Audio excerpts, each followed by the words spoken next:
Oración para encender una vela al Sagrado Corazón de Jesús.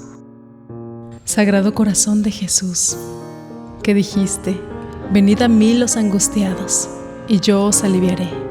Por ese amor compasivo que arde en tu divino corazón, te ruego que oigas mi humilde oración, simbolizada en la llama de esta vela que confiadamente te ofrezco. Concédeme la gracia que te pido con fe y derrama sobre mí tus generosas bendiciones. Amén. Corazón de Jesús, en ti confío.